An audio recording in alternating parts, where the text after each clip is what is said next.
राधे राधे दोस्तों, आज हम शनिवार की व्रत कथा का वर्णन करेंगे।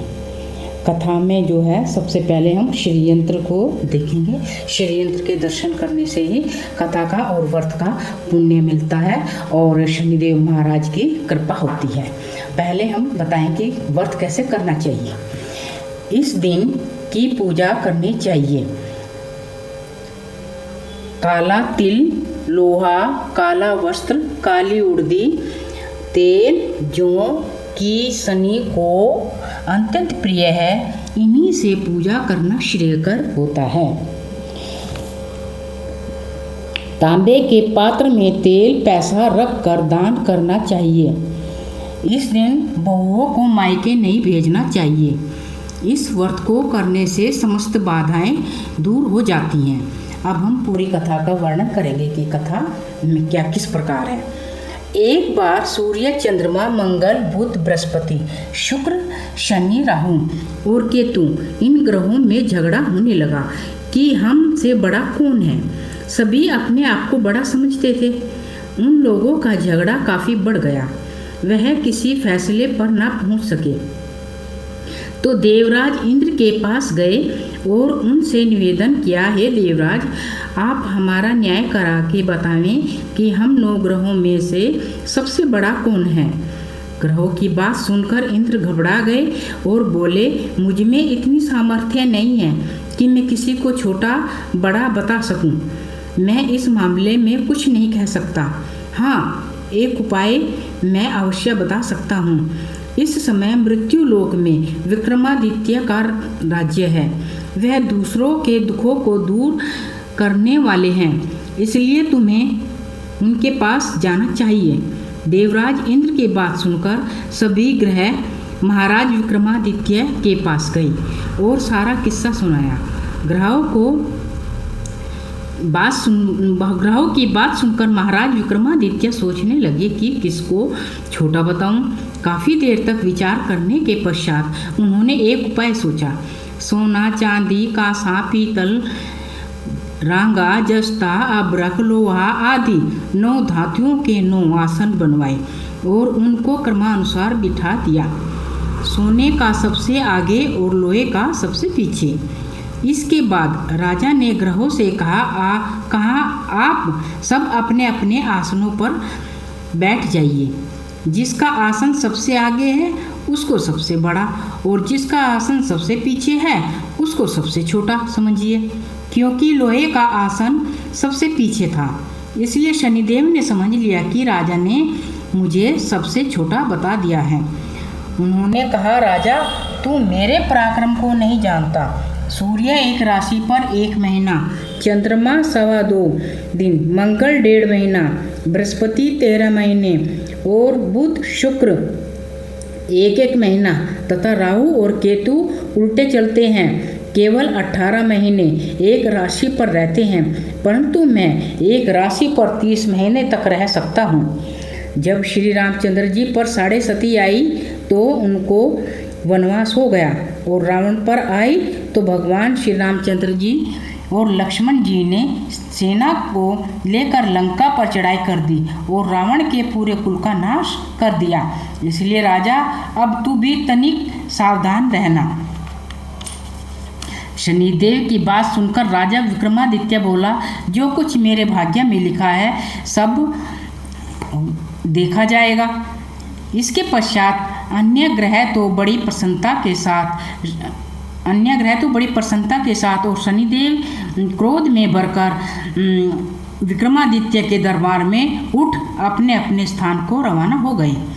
कुछ समय के पश्चात जब महाराज विक्रमादित्य पर 7.5 की दिशा आई तो शनिदेव व्यापारी का रूप धारण करके अनेक तरह से सुंदर घोड़ों के साथ महाराज विक्रमादित्य की राजधानी में पहुँचे। राजा ने व्यापारी के पास आकर उन घोड़ों को देखा और उनमें से एक सुंदर घोड़ा पसंद किया और सवारी के लिए उस पर चढ़ा। बस राजा के उस पर चढ़ने की लिए उस पर देरी थी कि हवा हो गया और कि वह हवा हो गया। चढ़ने की देरी थी कि वह हवा हो गया और एक जंगल में राजा को गिराकर अदृश्य हो गया। अब राजा जंगल में मारा मारा फिरने लगा। भूख और प्यास ने भी उसे बेहद सताया। इतने में कहीं से एक ग्वाला आ निकला। उसने राजा को पानी पिलाया। पानी पीने के पश्चात राजा ने ग्वाले से नगर का मार्ग पूछा। ग्वाले ने राजा को सीधा रास्ता बता दिया। राजा शहर में पहुंचा और सेठ की दुकान पर जाकर बैठ गया। सेठ ने जब उनका नाम ग्राम पूछा तो राजा ने कहा, मेरा नाम बोका है और मैं उज्जैन का रहने वाला हूँ। सेठ ने उनको कुलीन मनुष्य जानकर जल आदि पिलाया। सेठ की दुकान पर उस दिन अधिक बिक्री हुई। इससे सेठ राजा को एक भाग्यवान पुरुष समझकर भोजन के लिए अपने घर को ले गया। भोजन करते समय राजा ने देखा कि एक सोने का हार खूंटी के साथ लटक रहा है और खूंटी हार को निगल रही है। भोजन के बाद आवश्यकता पड़ने पर सेठ को हार कहीं पर ना मिला। सबने यही कहा कि हो ना हो हार अवश्य ही मौका लेके गया है, उसने ही चुराया है। इस पर वह 5-7 आदमी विक्रमादित्य को पकड़कर कोतवाल के पास ले गए और कोतवाल ने उनको राजा के सामने उपस्थित कर दिया और कहा, महाराज, यो तो आदमी भला प्रतीत होता है और चोर मालूम नहीं होता, लेकिन सेठ का कहना है कि चोरी इसी ने की है, क्योंकि उसके घर में इसके अलावा बाहर का कोई आदमी नहीं आया। इस पर राजा ने आज्ञा दी, इस महाराज विक्रमादित्य के हाथ पैर काट कर चौरंगिया किया जाए। राजा की आज्ञा अनुसार महाराज विक्रमादित्य के हाथ पैर काट दिए गए। इसके पश्चात राजा को यह दशा हो गई कि किसी ने पानी उसके मुख में ना डाल दिया तो पी लिया, और यदि रोटी का टुकड़ा डाल दिया तो रोटी खा लिया। इस प्रकार कुछ काल व्यतीत हुआ तो एक तेली उनको अपने घर ले गया, अपने कोल्लू पर बैठा दिया। महाराज विक्रमादित्य कोल्लू पर बैठे हुए दिन भर बैल हाँकते रहते।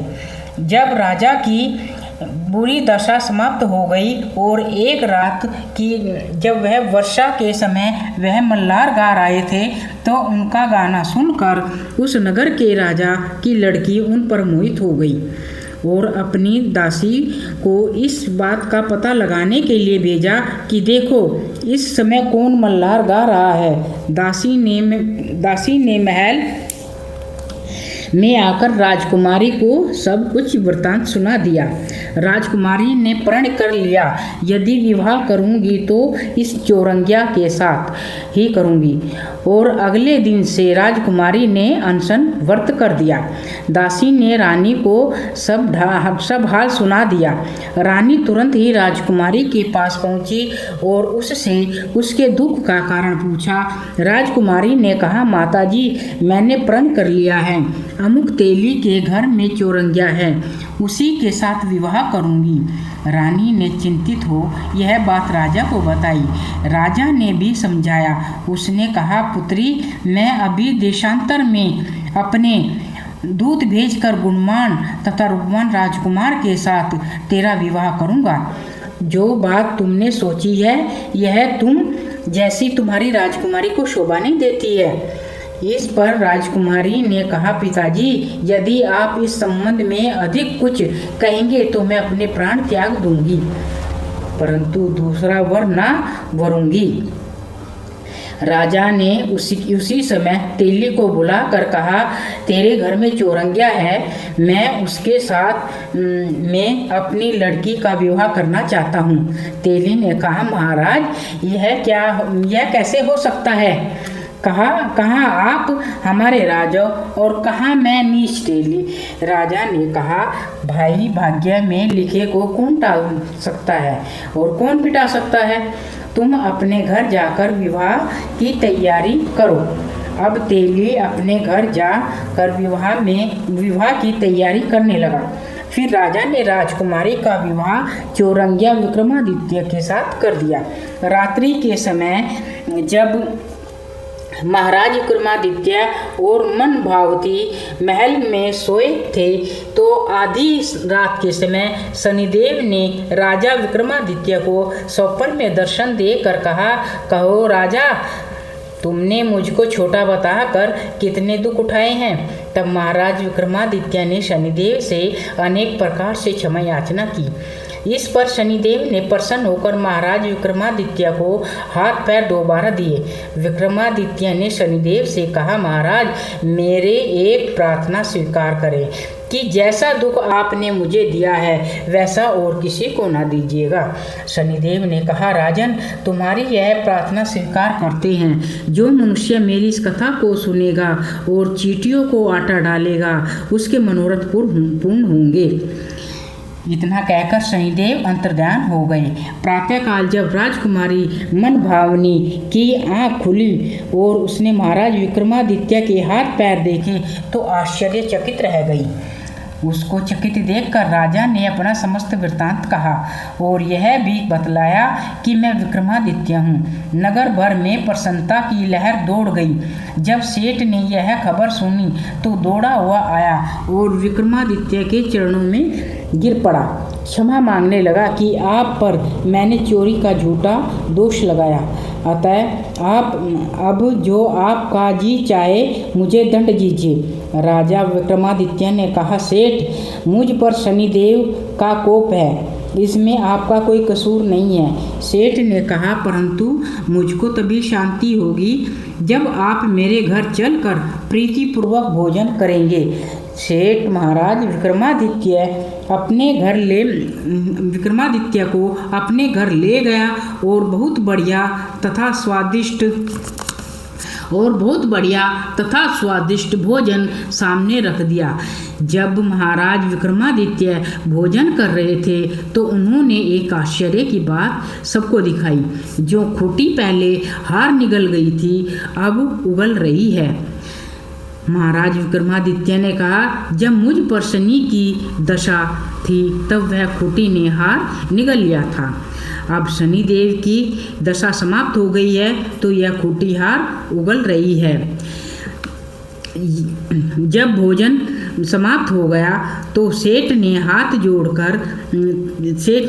जोड़कर कहा, मेरे यहाँ एक कन्या है, उसका पाणी ग्रहण करें। इसके बाद सेठ ने अपनी कन्या का विवाह विक्रमादित्य के साथ कर दिया। महाराज विक्रमादित्य राजकुमारी मनभावन सेठ की कन्या श्री कवरी सहित अपनी राजधानी रवाना हो गई। नगरवासियों ने उनका स्वागत किया। राजा विक्रमादित्य ने नगर में घोषणा करवाई कि शनिवार सब ग्रहों में सर्वोपरि है। जो कोई शनिदेव की पूजा करता है उसके सब मनोकामना और कष्ट दूर होते हैं और जो इस कथा को पढ़ता और सुनता है उसकी हर मनोकामना पूरी होती है और किसी की भी तरह का दुख दूर हो, कोई शत्रु हो, वे सब नष्ट हो जाते हैं। जय शनिदेव भगवान की जय हो। जय श्रीमन नारायण।